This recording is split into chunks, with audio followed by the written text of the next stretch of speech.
नमस्कार. आज मोहोळ विधानसभा मतदारसंघामध्ये जवळपास 70% मतदान झालं आहे.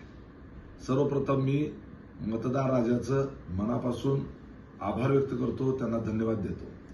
ज्यांनी आमचे उमेदवार श्री राजू खरे यांना मतदान केलं त्यांचेही आभार मानतो. ज्यांनी आमच्या विरोधात मतदान केलं त्यांचेही आभार मानतो.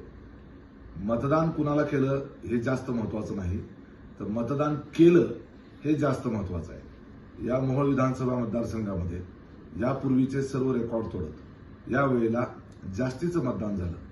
मला निश्चित खात्री आहे हे जास्तीचं मतदान म्हणजे परिवर्तनाची नांदी आहे आणि परिवर्तन जेव्हा जेव्हा झालं तेव्हा तेव्हा जास्तीचं मतदान झाल्याचं आपण सगळ्यांनी पाहिलंय.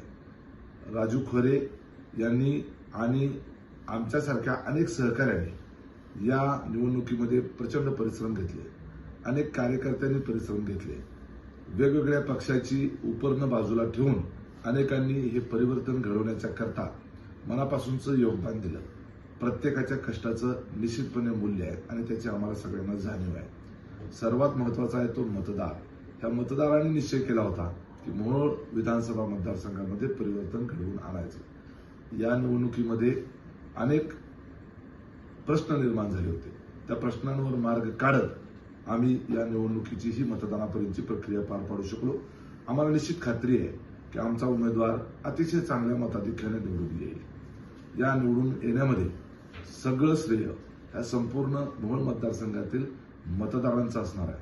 कारण हा मतदार जो आहे या मोहोळ मतदारसंघामध्ये स्वातंत्र्याची पहाट पाहण्याच्या करता अतिशय आसुसलेला होता आणि ती स्वातंत्र्याची पहाट 23 तारखेला नक्की उगवेल अशी मला आशा आहे. धन्यवाद.